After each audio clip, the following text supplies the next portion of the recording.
here to discuss these and related issues. Allow me to briefly introduce them. First, Barrett Anderson is a journalist, editor, teacher, technologist, and a politically active futurist. That's a long business card. She's editor-in-chief of Scout AI, a media company exploring the future of technology through analysis, science fiction, and scenario planning games. She's also co-founder of Athens AI and Guardian AI, which serve to monitor and research global information warfare. Second, Bob Dreyfus is an independent investigative journalist specializing in politics and national security. He's a contributing editor for The Nation and has written extensively for leading mainstream and progressive publications such as Rolling Stone and The New Republic. He's also mixed it up on network news programs with Sean Hannity and Joe Scarborough. I especially enjoyed the Sean Hannity interview. Okay. Matthew Messelson is a geneticist and molecular biologist. He is Thomas Dudley Cabot Professor of the Natural Sciences at Harvard University and a member of Harvard's Belfer Center for the Study of Science and International Affairs. Dr. Messelson is an expert in the field of chemical and biological defense and related arms control. Among other honors, he is a member of the National Academy of Sciences, co-editor of the Chemical Weapons Convention Bulletin, and has served as a consultant to numerous government agencies. Fourth, Susie Snyder is the current president of the Nobel Prize-winning organization, the International Campaign to Abolish Nuclear Weapons. She also serves on ICANN's steering body, PAX. She is a lawyer, a financial researcher, and a political activist who has devoted her career to abolishing weapons of mass destruction that pose not only an imminent threat of global destruction, but an ongoing crisis of environmental contamination, corporate greed, and a callous disregard for the sovereign rights of indigenous peoples. Finally, Margot Squire is a retired Foreign Services officer and an international affairs consultant. For over 30 years, she has served with the U.S. Information Agency and the Department of State in postings at home and abroad in Europe and in Australasia. She has extensive experience in public affairs, media relations, international broadcasting, and management of U.S. aid and relief programs. Among other critical events, she has helped to shape the democratic governance of new independent states emerging from the former Soviet Union. We'll start our panel today by asking each of our guests to talk about a feature of new military technology that either keeps them awake at night or that gets them up in the morning. Frightening, fascinating, maybe both. Each panelist will talk for about 5 minutes, and then we'll have some crosstalk between them, and then we will open it up for discussion of your questions. Dr. Messelson, would you like to start us off? Yeah. So you might start by trying to construct a framework for thinking about the general problem of how wars are fought. So, Could you speak into the microphone, please? how's this? Better? More? Is it turned on? You can tilt it down a little. Good. Okay. So let me start making this up out of whole cloth. We need a framework for thinking about the general problem of the weapons that are used in human conflict. So there are, very broadly speaking, two kinds of wars. In one kind of war, the forces of the two or more sides engage in battle. One side is inactivated and the other side wins, and that's it. So it was more or less like World War I and many earlier wars. And then the opposite is like the Trojan War, in which Troy is utterly destroyed. The women are sold into slavery, the men are all killed. And those are two big differences. There's a big difference whether you just get victory on the field of battle or whether you annihilate the civilians on the losing side. World War I was largely winning on the field of battle. There was some attack of civilians, but largely field of battle, probably because we didn't have weapons that could be used to wipe out whole cities. World War II began one way but ended the other way with Nagasaki and Hiroshima. So it would be good if we could get agreement that those weapons which lend themselves to attacking civilians, to wiping out the population of a country, could be banned or at least controlled. Now the other kind of war, in which you have victory on the field of battle, but the civilians are not legitimate targets, there's bound to be continued advancement, even though the rifle today, although not very useful in modern warfare because of its symbolic importance, is still a mainstay of modern infantries. But we're now beginning to think about robot soldiers, autonomous, lethal creatures. So that's one axis, anyway, around which one can begin to separate this huge number of questions into two categories: war against the military forces or war against the whole society. The other axis is war amongst nations versus terrorist violence. And that's another important distinction. In both of these cases, it seems to me useful to categorize weapons along what you could call a cost curve. That is, it would be nice if all weapons were so expensive that nobody could have any, except hand-to-hand. We don't want to abolish hands and legs and feet, eyes and ears. So yeah, that's impossible. But when we think about it, there are some weapons that are very destructive and very cheap biological weapons. That's, I think, why it was possible to get the countries of the world, all the countries of the world except three glaring exceptions, Israel, Syria, and Egypt, to join the Biological Weapons Convention. And so far as I know, except for those countries, I don't know of any evidence that anybody is developing biological weapons. Maybe someone is. I just don't know of anyone who is. We're not. President Nixon renounced biological weapons in 1969, and we don't develop them, we don't have them, we don't provide them, we don't stockpile them. So they're really cheap. And for a while we were making them on the grounds that, well, this could be a powerful weapon. Don't we need to do that? And it turns out that nobody until around 1963 was making the argument, well, wait, this is about the dumbest thing that a great power could do. A great power would like to keep weapons of mass destruction so expensive that only it could afford to buy them. And of course we would all like it so that nobody could buy them. So the cost curve is very important. Now, there's some things that are coming along that are pretty far down on the cost curve. This is such a big subject, it's very hard to make sense without spending hours and hours, but let's just talk about drones. So a pretty good drone can be bought for $1,000, and it can be guided very accurately. If you have $5,000, you can get a really sophisticated drone. And so you can aim at it more or less any target you want. Now, military targets can be protected because we can protect drones with what's comparable to anti-ballistic missile, anti-missile technology. But you can't protect Boulder University, Colorado University at Boulder.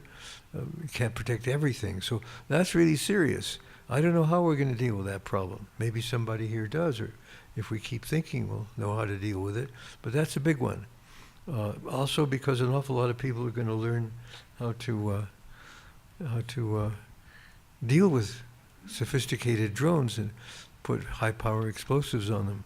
I could go on, but you could see the general idea that there are two important things in developing a framework for thinking about this problem.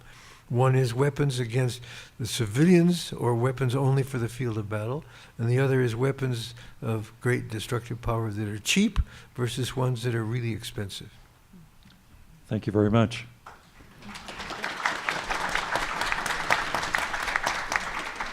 Susie, what keeps you up at night? Oh gosh, lots of things keep me up at night. and mostly it's my caffeine addiction, but aside from that, when I think about weapons and emerging weapons technology, I think about a couple of things. I think about the link between old weapons, right? I specialize on nuclear weapons. Nuclear weapons were mostly designed before I was born. Nuclear weapons are old technology.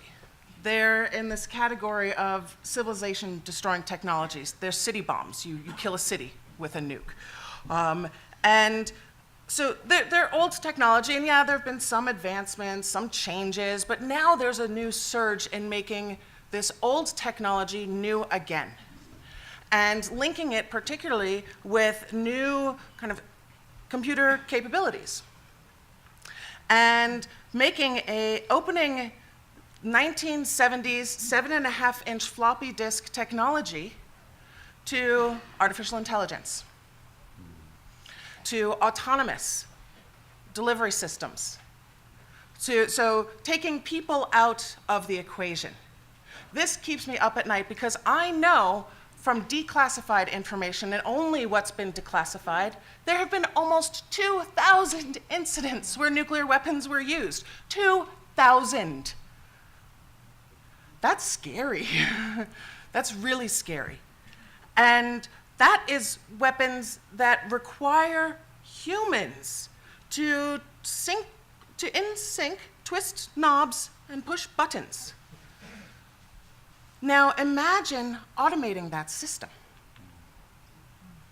Now imagine automating the system where instead of a person looking and checking the radar to see an incoming missile, a computer checks the radar.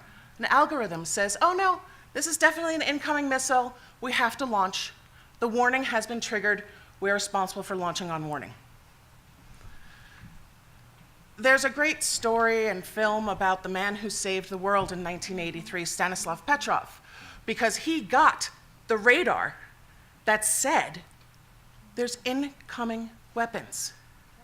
And his job in following the chain of command was to call that in and fire in response. And he chose not to. So he saved us from a nuclear war in 1983. This guy, by not following orders. Now, that's a person, a human that made the decision. What happens when humans are no longer in that decision-making loop?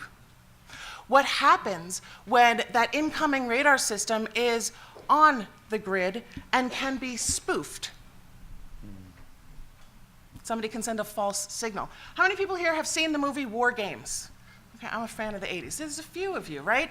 Remember how there was this whole idea you could spoof the idea of an incoming missile and start and potentially launch a nuclear war. And it got really close, and it was just playing around. And that kind of technology is very low on the cost curve. While nuclear weapons are very high on the cost curve. $70,000 a minute the United States government spends on nuclear weapons. That's extremely expensive, $70,000 a minute. But to develop the software, the capabilities to go in and spoof an incoming missile attack, that is not 70 grand. I mean, you can buy a laptop at Walmart for like $100, right? You know, we were talking about a huge differentiation. So this keeps me up at night, is this merge between old technology and new capabilities, and the fact that right now, some governments are not willing to talk about this. Yeah, sure, we have a movement, a massive movement saying nuclear weapons are under international treaty prohibited. And we have 9 governments that say, yeah, but you know, not for us, we're special. We're an exception. But we know that there is no exception. There's no place to hide in a nuclear war. There's no safe space. And we can choose something different. So I'm going to do something completely awkward and quote a fellow panelist right now, who said, life doesn't have to be the way it is. We can choose to make it the way we want. Margot Squire right there, she said that to me in the hall. And I thought it was a great statement. Now I totally stole her thunder. But, I mean, we have to choose what we want. in society. We have to choose how and where we apply technology. I think technology is amazing. I am an early adopter. I love my phone and my Fitbit. At the same time, applying new technology to old weapons is a fool's errand, and we can choose to do differently. And I'm convinced that we will choose to do differently if people know about it, if people talk about it, and if people act on it. I'm gonna leave it there. Thank you, Susie.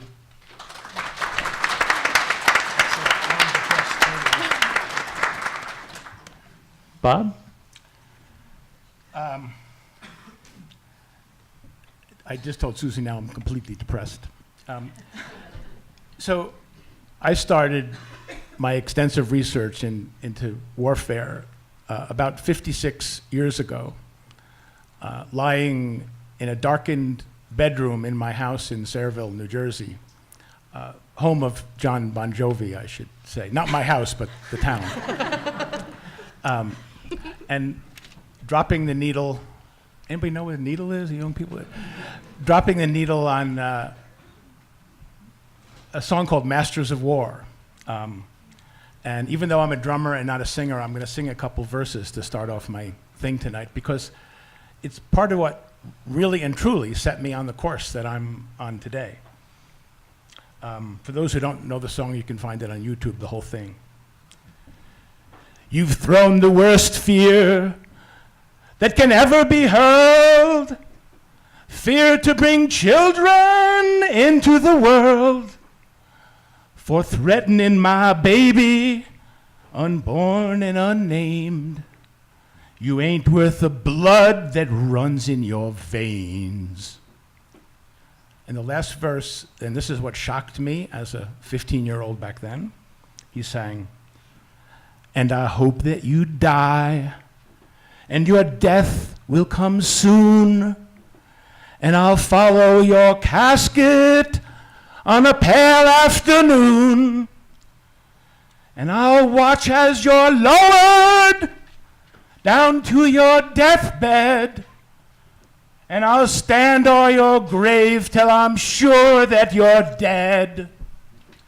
So that was Bob Dylan in 1963. You can applaud my drumming, but not my singing.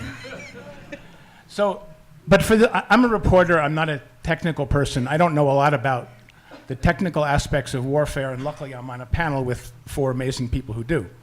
But I'm a reporter, a journalist. I mostly reported for many years from Washington. So that's how I approached this panel. I looked up defense spending for Benin, a small country in Africa. And I noticed that in the past 2 years, their defense budget increased from $79 million to $112 million a year. This is for a tiny country sitting in West Africa along the Atlantic Ocean. So I'd start by comparing that $112 million to what the US defense industry spent on lobbying last year in Washington, which was $127 million. Everybody has seen the figures, and I collected a lot of numbers, but I'm not going to go through them all today. But our defense spending for 2020 is estimated to be almost $1 billion, something like almost $1 trillion, something like $989 billion in 2020. It's a big increase over the past 2 years under President Trump. But it isn't, of course, just the legacy of the Trump administration. As you know, it's bigger than the next 10 nations combined. And if you break it down, that's $576 billion, which is the base budget for the Pentagon. $174 billion for what they call in their papering over way of the way they describe language, overseas contingency operations. That means like killing people abroad. $93 billion for the VA, and of course, with all the wars we've fought, the amount we're spending on veterans is skyrocketing. And another $52 billion for the poor decapitated Homeland Security Department. When I say decapitated, you know they fired the top 49 people there, right? So it's approximately, I don't know, at least doubled, if not more, since 9/11. There are ways of fixing that. And, you know, I have my own solutions to things like that. You can furlough people, fire them. That would require retraining, right, of a lot of people and finding other jobs for defense workers. You can close bases. We have 800 bases overseas and a lot more in the United States. Unfortunately, thanks to a 2013 law, it's illegal to close bases. What do you think about that? It was called the Bipartisan Budget Act, by the way, of 2013. So you can imagine that quite a few Democrats who have bases in their district supported that. So there's a lot of other things we could talk about cutting the budget. But I wanted to talk a little bit about our defense secretary, Mr. Shanahan. He's the acting defense secretary. Last year, the company that spent the most on lobbying was Boeing. Northrop Grumman, Lockheed Martin, United Technologies, General Dynamics, they were the next four. They're called the Big Five.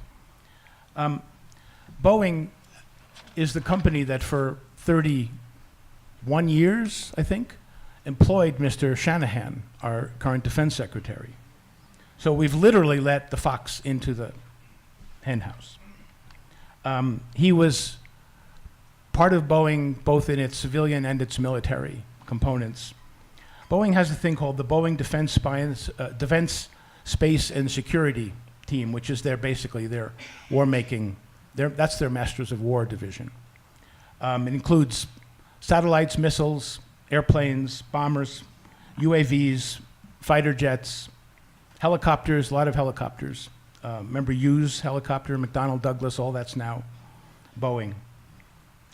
Shanahan joined Boeing in 1986. He became the deputy defense secretary in 2017. And when Secretary Mattis was escorted out, he took over. He was recently accused by a NGO, a watchdog group in Washington, of having literally demanded that Boeing get the contract for jet fighters, F-15Xs, made by Boeing over a parallel plane from Lockheed Martin. Shanahan was heard privately saying that the F-35 was fucked up and that Lockheed doesn't know how to run a program. So if you wonder why we spend so much on our military, more than 10 times, more than as much as the next 10 countries, never mind what we do with it, but just that part of it. Let's look at the military-industrial complex that President Eisenhower warned about, but which is now metastasized into a truly amazing political military operation, and now has the Secretary of Defense in its back pocket. So I'm going to stop there and pass the baton to my colleague here. Thank you. Thank you, Bob.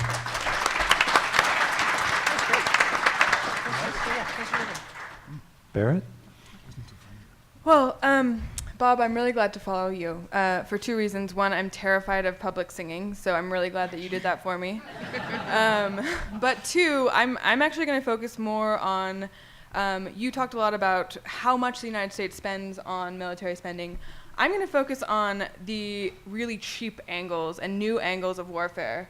And the reasons that the U.S. is, in spite of all of this intense military spending, falling further and further behind in these new types of warfare. So there are three kinds of warfare that I want to talk about today. One is information warfare, right? So the use of information online to change the hearts and minds of people across around the world, right? The second is economic warfare. So that would be the use of economic investments to advance a country's national security. So it might be by investing in a strategic company in the United States. China does that frequently. It might be by building out international infrastructure that you think will help you become a dominant player or a dominant force in the world. China does that actually quite a lot as well. They have an initiative called the Belt and Road Initiative that's focused almost entirely on that. And then the third is cyber warfare. So cyber warfare is clearly the use of the internet to attack like very strategic systems within another country, or to attack specific, obtain information through hacking, right? So there are three China and Russia are clearly the two leaders in those two spaces, or in those three spaces. China really has done an incredible job of building up their surveillance capabilities at home, right? So they have facial recognition pretty much everywhere. They have a social credit rating score, which keeps their civilians from being able to travel, to buy plane tickets internationally or domestically, if they are found to have, to be saying things in their private online chats, or on social networks, or in their conversations with others, or if they're buying the wrong things online, or if they're friends with the wrong people online. Their social credit rating score goes down, right? And they, in addition to that, they're also building up very smartly, I think, they've completely walled off their internet infrastructure, because China understands something that the United States has really not mastered yet, which is that the ability to control the kind of hearts and minds of your own people and to avoid information warfare from other places is a strategic asset. Now, in the United States, we would never do that because we care too much about freedom of speech. I would not want to live within that Chinese state of, control, intellectual control and surveillance. But it is a very strategic move on their part. Now, in addition to that, they've actually, they're using the economic warfare side of things. They very strategically invest in artificial intelligence, in quantum computing, and in genetic augmentation, among a range of many other fields, all throughout the United States, in companies that they think are strategically advantageous for them to become leaders in this space. They have become notorious for stealing intellectual property so that they can produce the same technologies developed in the US or Europe, but at a lower price, and then therefore undercutting the market. They have invested a lot in, I guess this is more on the cyber warfare side, but they've invested quite a lot in quantum computing. And they just this last year, I believe, established the first quantum link to space, to a satellite in space, which means that it's basically the first step in being able to have nothing's really bulletproof, but essentially a bulletproof encryption so that they can communicate within the country or internationally without being listened to or spied on by anyone else. So that's kind of China in a nutshell, and they're pretty, their strategy is much more long-term and like slow-paced. The one other aspect I forgot to mention, they also have, they're starting to expand that surveillance aspect and the censorship aspect that they already have within China to other countries around the world. So in the United States, for example, Marriott, which is a US-based hotel chain, which China has invested in, one of their employees was recently fired for referring to Tibet as a country, as a nation, in one of their pieces of social media. So they promoted, basically, reached out to Marriott, pressured them. The CEO made a public statement denouncing the fact that no, Tibet is not a country. I don't know how he screwed that up, and then the employee was fired. They've also invested really heavily in educational systems around the United States, around Australia, around Europe, that creating what are called Confucius Centers, and the idea there is to advance very China-positive schools of thought within academic institutions. And because academic institutions around the world are really, struggling and needing funding, it's been a pretty successful model. And they've been unwilling to, that's actually led to more censorship within academic institutions around the United States and around the world. I'll talk quickly about Russia and then I'll move on, but Russia is really much more focused on information warfare and propaganda, and to understand the kind of tactics behind Russia. Russia was basically out of money, and they were about 10 years ago, and they're completely broke, and their biggest economic driver is oil, right? And the United States actually went ahead and blocked what would have been the biggest business deal in the history of the world. It was a $500 billion deal in the Exxon, anyways, it was between ExxonMobil and Rosneft, which is the Russian oil company, right? And so that was a really bad move because Putin was in power. He needed to stay in power because if Putin is not in power, then he basically has no other options, right? That's like the end for him. And his country was economically not doing very well. There were all of these protests going on. It was right on the heels of the Arab Spring. And so therefore, he was seeing all of these other countries kind of come into these revolutionary phases, and he was desperate to avoid that himself. So what do you do if you have no money?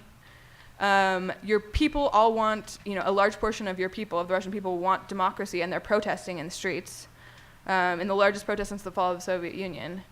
And you need to find some way to fight back.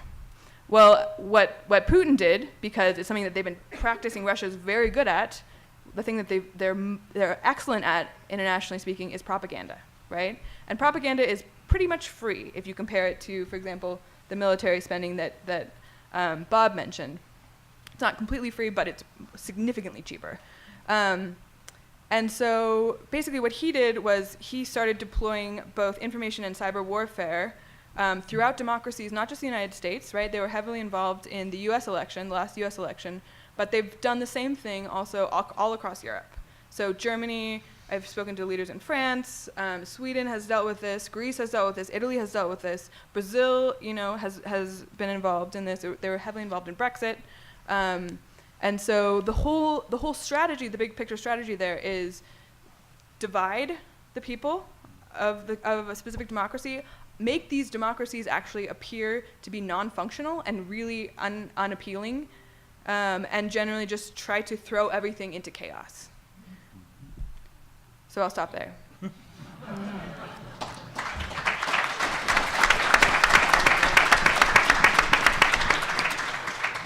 And Margot? Yeah, it's always great to go last because I get to hear everyone and then pick up on things that they've said. But my last job, what keeps me up at night, my last job in the State Department was working in the Office of Non-Proliferation of Weapons of Mass Destruction, which is probably why I'm here on this panel. And I'm basically a propagandist by my background in the Foreign Service. Was explaining American policy, so I had to get to know the facts on all of these different systems: nuclear, chemical, biological, drones, missiles, all of these different pieces of horrible warfare. And it was really frightening. So, how do you live knowing that there's so much out there that can annihilate you? Well, it's why we have treaties. It's why we live in democracies. It's why we have, agreements. It's why we always work for the better. Why we work on things like improving the Nuclear Non-Proliferation Treaty and chemical weapons treaties, and agreements that can cover drones and hopefully space, which no one's talked about here, which is also going to be highly technologically based. Viruses and all of those other things. So in order to do that, we have to have strong alliances, which is where diplomacy comes in.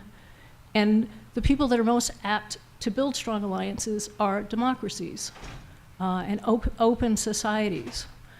And just by chance this morning, I read an opinion piece in the Washington Post that I think speaks really, really directly and succinctly to what I would have liked to have said myself. And this was written by the a former UN High Commissioner for Human Rights.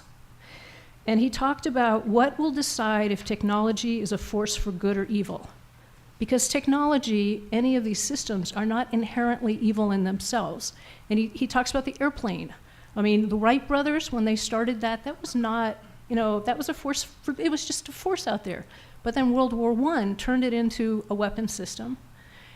After World War I, the airplane became this huge pleasure vehicle, and actually domestic, travel started, and if you were rich enough, you could go on these things. World War II turned that, I think, forever into a real military piece of equipment that could be used to carry nukes. It could do whatever. But by itself, technology isn't inherently evil, and it gets back to what Matthew was saying earlier. It's like, how do you use this? And so what the quote that I really like is that when the global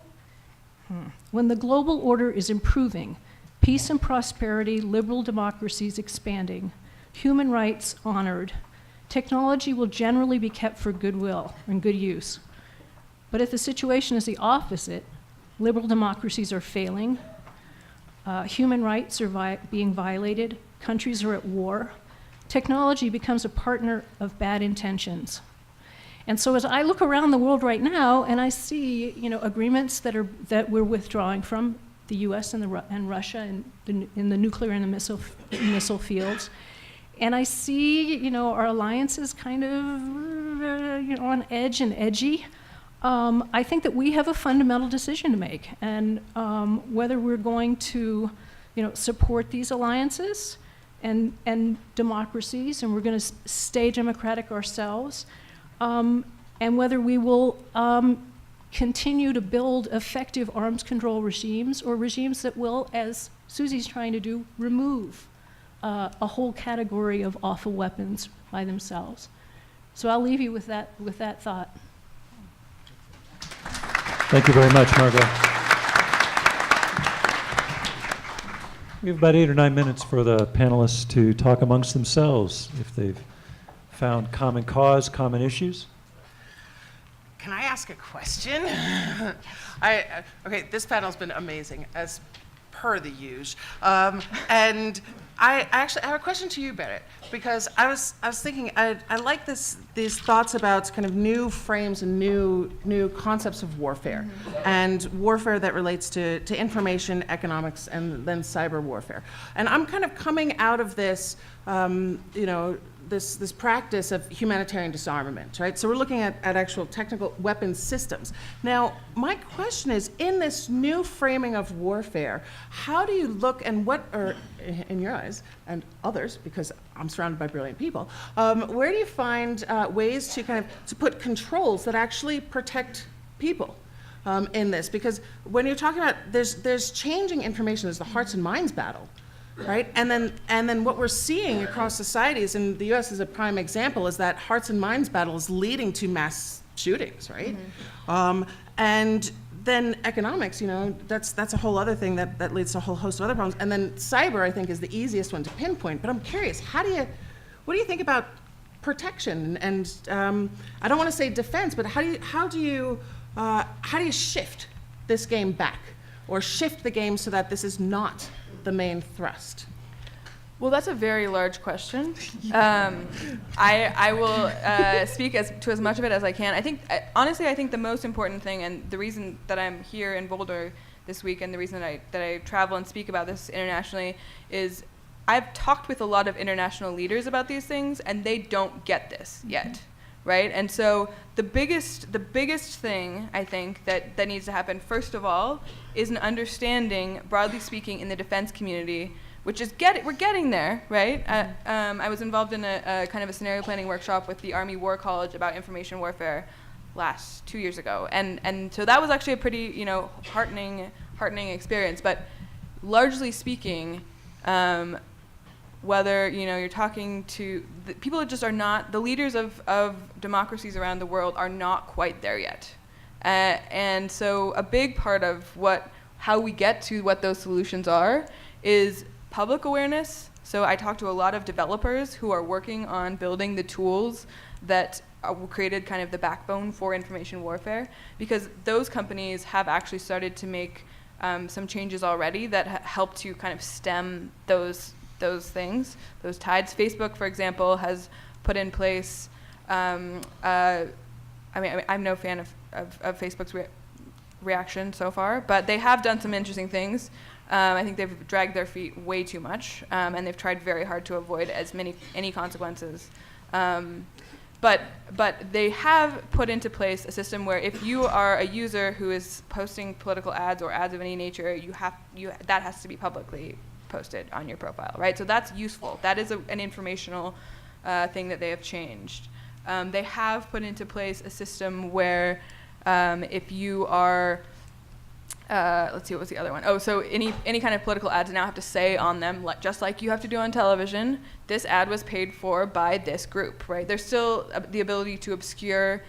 It's hard to connect, like who's paying for the group, what is the Center for Responsible, Democracy, like who is that? Who knows? But I think we're starting to make moves in good directions. Twitter just announced 2 days ago they're getting rid of, this was actually kind of funny, they're getting rid of all accounts who follow more than 1,000 people a day, right?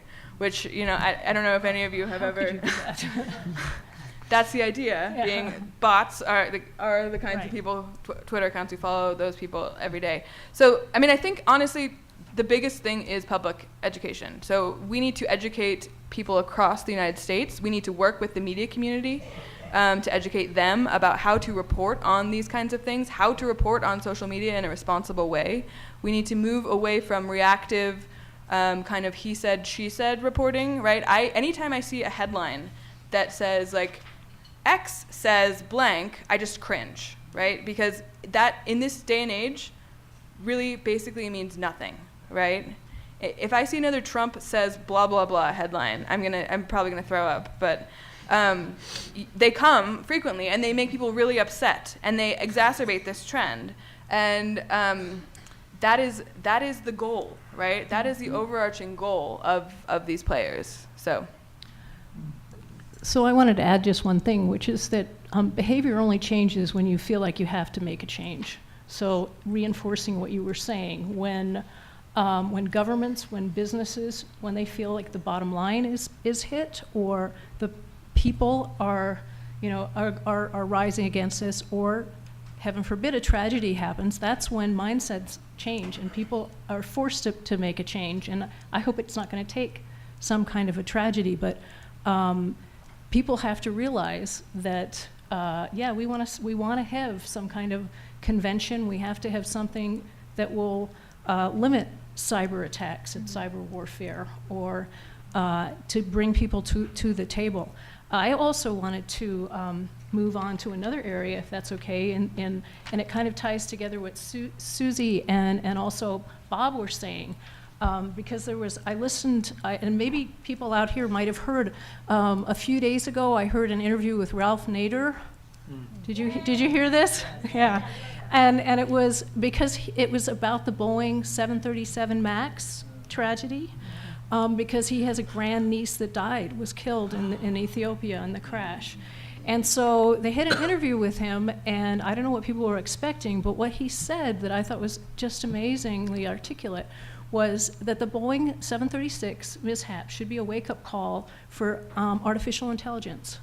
Because here we have a situation where you have software that was bad, the pilots did the right thing to overcome and correct the mistake, and then they were overridden and crashed. And it may have been two different software pieces, and I'm not up to date completely with this. But the whole point is, artificial intelligence, one of the main directions that we're going is it's going to take out that human factor. So, if we like what happened with Ethiopian Airlines, imagine what happens with weapon systems down the way if we take out that human aspect. Well, I wanted to pick up on something that our moderator began by asking us all to think about, is what keeps us up at night. And I wanted to tie it back to the drone issue. By the way, I used to work for Ralph Nader back in the 80s. All right. And Ralph, of course, got his start worried about unsafe automobiles. And Yeah. I know he's concerned Yeah. about driverless cars now and that whole technology. But the thing about keeping us up at night, so the drone thing is really upsetting to me. And in Pakistan and Afghanistan, where drones were a constant presence for many years, I guess people know this, maybe they don't. You can hear them, right? It's like a buzzing sound somewhere above you. And they hover over towns and villages and cities and hamlets for days or, on end, waiting to strike. And all the people in those towns and villages live with this buzzing sound 24 hours a day and wondering when death is going to come screaming out of the sky into their wedding party. And you can read articles about people who've been there to report this. I haven't. But there's extreme, deep psychological trauma that families trying to comfort their children about this and adults have had to deal with, living under the constant threat of drone warfare, and the stress of wondering whether this might happen at any moment. What's especially upsetting about it is that it was sold to the public at large as a way of, well, we don't have to send troops into these countries. We can fight wars remotely. And I'm sure you've seen the movies, and there's a great play, too, called Grounded, about people who, work in trailers in Nevada, right, and kill people during the day and then go home to their loved ones at night. The Bureau of Investigative Journalism is a place you can go and read all about drones, and also a place called Air Wars, 2 websites that have done extensive work on this stuff. Thousands and thousands of people have been killed by these drones, including many civilians, of course. It's a troubling thing, and it's not a clean way of warfare. The last thing I wanted to say is something that Matthew brought up about warfare that targets civilian populations and cities and so forth. It doesn't have to be technology. This year is the 25th anniversary of the civil war in Rwanda. 800,000 people died in that country in this period of weeks, killed by machetes. Right? No technology was involved.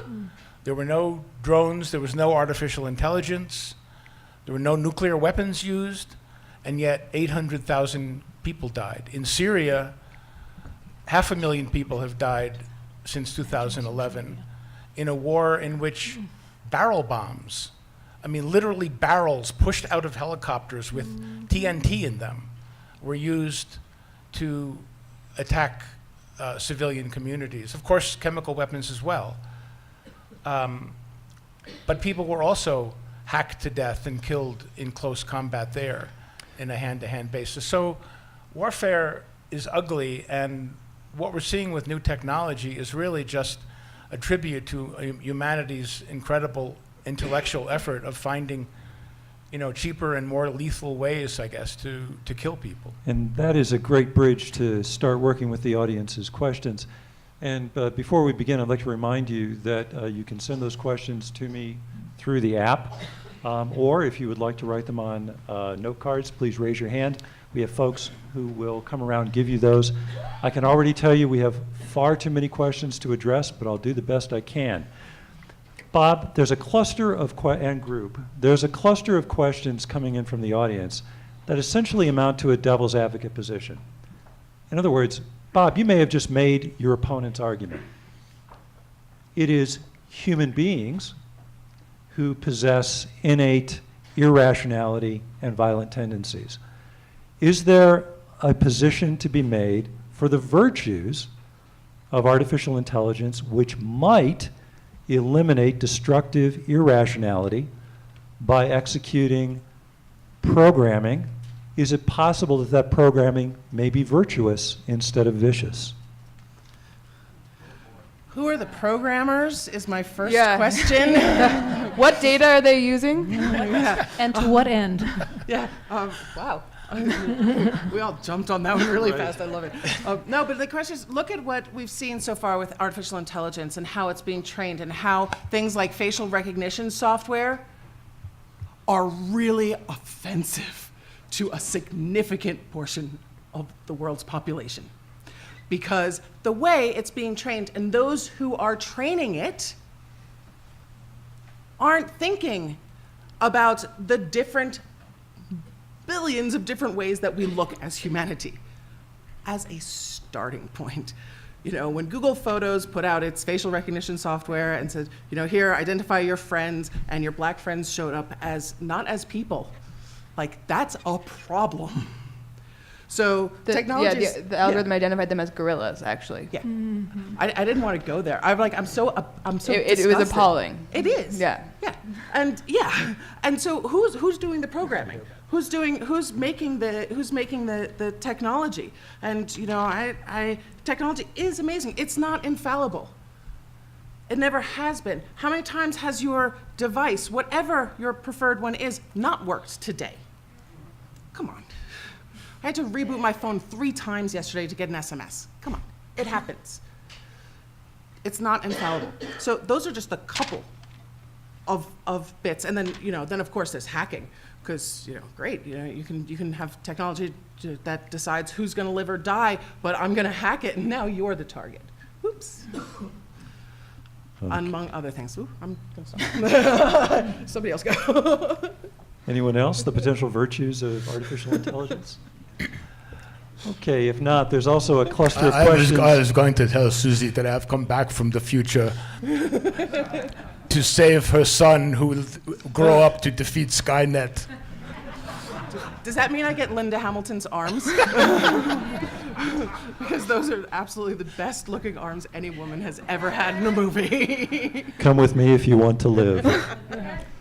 There's also a cluster of questions around deepfakes. And one of the ways we might frame this is understanding that we often think of these situations as adversaries engaged in hostile action.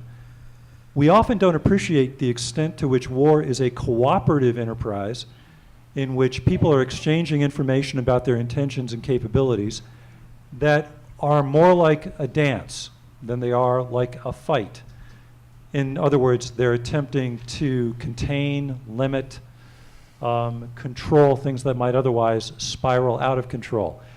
Deepfakes, as you may be familiar with, the ability to simulate through multimedia technology the appearance of information and communication, throws into question trust and credibility and reliability in those kinds of relationships. I'm wondering if anybody has any thoughts about that. Yeah, I can speak to that. So in the last election cycle that we had, right, so if we look at elections as a major international point of information warfare, which they are, right, we have been tracking the information warfare activities around the 2020 primary, and already there is intense focus on turning Democrats in the primary against each other specifically, weaponizing that aspect. What we didn't have in the last election, we were able to target by zip code for the first time. We were able to add target by zip code for the first time, so you could actually very much focus on which battleground counties and which battleground states actually mattered, and actually even limit the scope and the expense of information warfare further.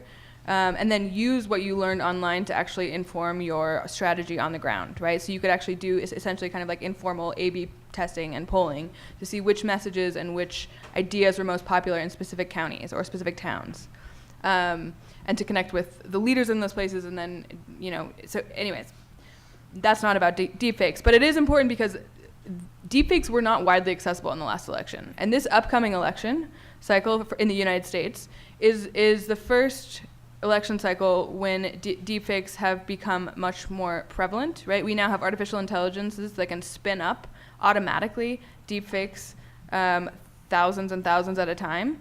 And so I think what's fascinating is to think about when we're moving into a time as a society when you can no longer trust your own eyes, right? You can't trust what you're seeing in a video. The only thing you can really trust is face-to-face interaction, right? Or what you personally observe, or what other people who you trust tell you that they observe. And so that becomes a very, very kind of shadowy, strange world. And I don't think that deepfake technology is quite there yet, but it's not far off. And it's going to be very, very interesting to see how that plays out. What I imagine is going to happen is we'll actually narrow the lens of people that we trust, right? We will have people that we trust to kind of for information and for data, but we're not necessarily we're probably going to assume most things are fake. And that actually creates a really interesting cultural change. So I don't know if that really answered the question, but. Susie, you opened the door on simulation and fraud. Do you want anything more to say about deterrence and deepfakes? Oh, yeah. Okay. Just on this, just picking up from that last point about the cultural change. When it comes to a place where we do not trust, we can't trust our eyes. When you can't trust your eyes, you can't trust your ears, you can't trust your senses. I don't think we are ready to make that change because we know that we are not ready. We don't adapt as fast as technology is pushing us to adapt. Like international institutions can't do it as fast as it needs to happen. We as society can't do it. And so I'm an optimist, so flat out on the table. I believe in the power of movements. I believe in the power of people. I believe that we could. I don't think we necessarily have the time to do it before we see some quite horrible things picking up.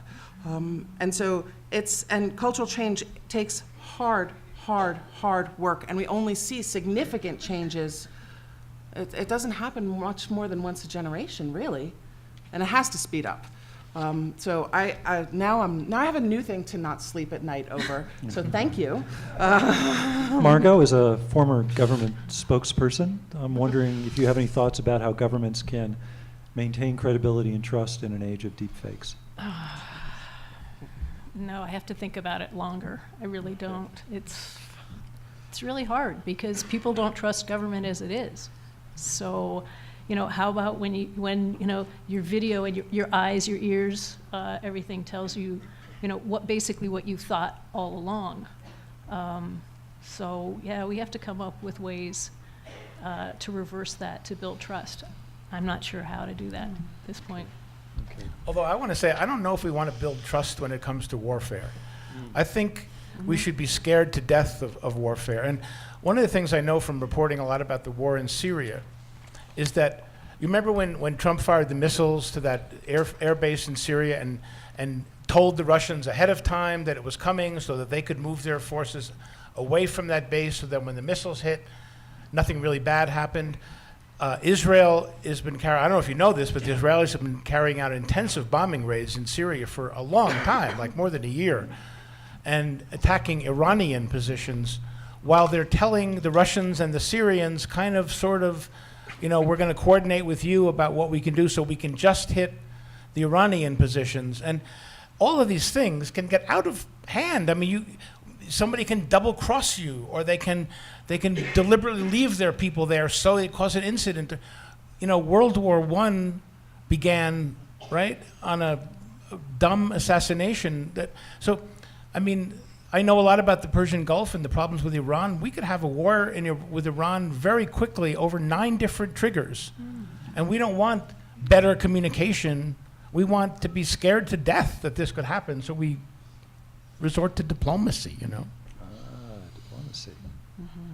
Margot. I wanted to add another area of cyber that we haven't really talked about, at least I don't think so, of cyber warfare, which is attacking national grids, military systems, commercial facilities, our power grids, our internet systems, the things that you and I, routers that you and I have in our house.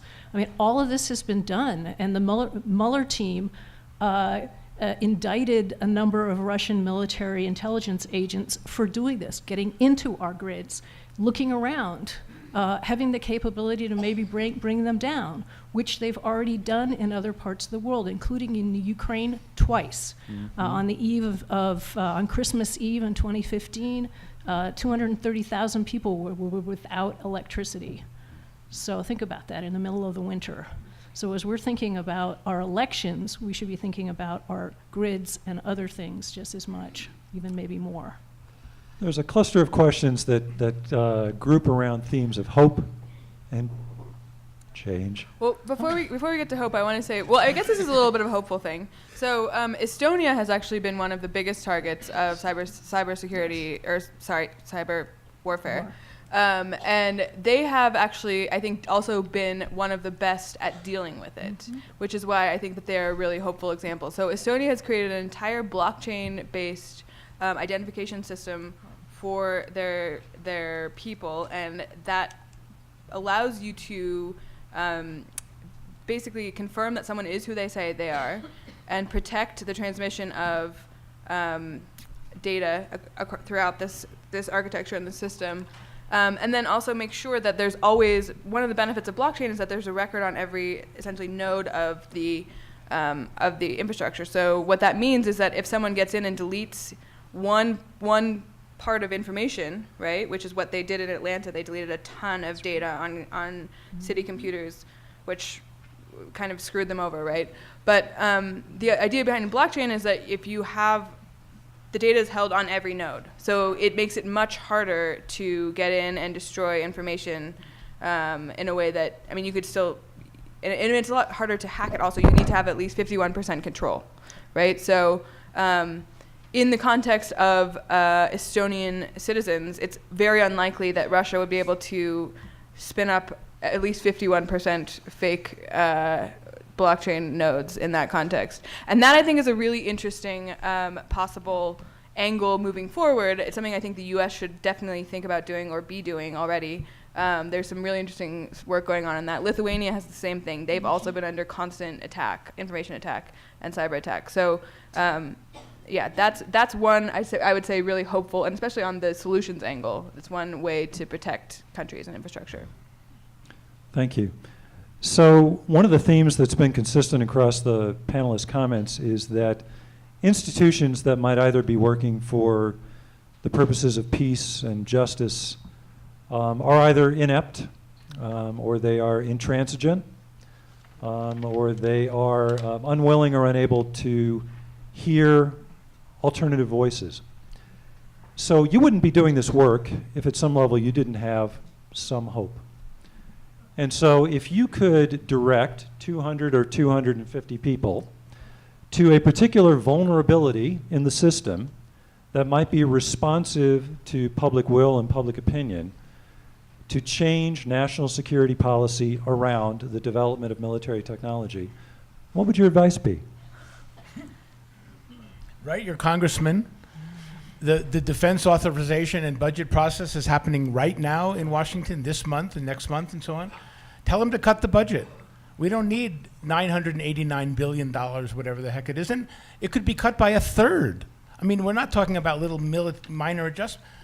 Let's cut the military budget and move away from that stuff. And that's something that citizens have a right to do. $1.7 trillion on nuclear modernization, launched by Obama and then upped by Trump. Do we need that, Susie? Do we need that? No. I mean, in my experience, the best way to fight back against all of this, the reason that the United States has been so easy to victimize in this way is because we are already dealing with themes of inequality, right? So across the country, people are struggling with how technology is changing the economy. There's a large and growing inequality gap. If we took a portion of the education or the defense budget and spent it on instead re-educating those people and putting them to work and helping them figure out how they're going to transition from being a truck driver, right? One of the top full-time job in 29 states in the United States is a truck driver right now. And that's going to last for that's not even counting any Uber drivers, but that's going to change really quickly once autonomous vehicles come into place. If you could start to address some of those weaknesses that we have economically and educationally, we would be much harder to attack using these new tactics and techniques. And that would have a huge effect on our ability to compete internationally as well when we're talking about the technological ecosystem and the economic ecosystem. Yeah, I want to build on that because I think it's important to look at global problems and local solutions as well, right? And I think it's looking also. There's definite I mean, it can feel disempowering to contact the Senate and Congress, but it is extremely important. Every phone call matters. Yep. It gets counted. Every voice matters. It gets counted. So do it. It doesn't take very long. Just make the phone call. But also come back to local government. Come back to asking questions about what is the allocation of resources here locally in Boulder. And I know Boulder is a very progressive community. I'm fully aware of that. However, where are funds coming in to the county? Where is money coming in federally to the state? What incentives are there here in Colorado to make some of these shifts, to divert some of these resources away from? There's a very thriving military, industrial, academic community here in Colorado. And what are alternatives that this community can be exploring? And I think the blockchain idea is one that's very good. How are we protecting critical infrastructure? That's a local question as well. And where you live is where you act with power and enthusiasm, and being a constituent matters. So, do it. Yeah. Just do it. Garrett, that's going to have to be the last word. Go ahead. Okay. I don't know if this is really last word worthy, but I was just going to add that in addition to all of this, your elections infrastructure is run at a state level, and there is no national state of standards for elections at a state level, right? So one of the things that you absolutely can do to protect elections is go to your Secretary of State and ask them about their strategy for protecting against cyber attack and infrastructure attack, and ask them about their strategy for protecting against voter disenfranchisement and voter disenrollment, which has happened through cyber attacks. I'm going to ask you to thank our panelists in just a minute, but before I do, I have a brief announcement to make. For those of you who are planning to go to 4:30 panels, those panels will be held. So please go to them as planned. The campus, however, is closing. So you may find other parts of the university that are closed, but don't let that stop you from going to your 4:30 panel. Please thank our panelists today.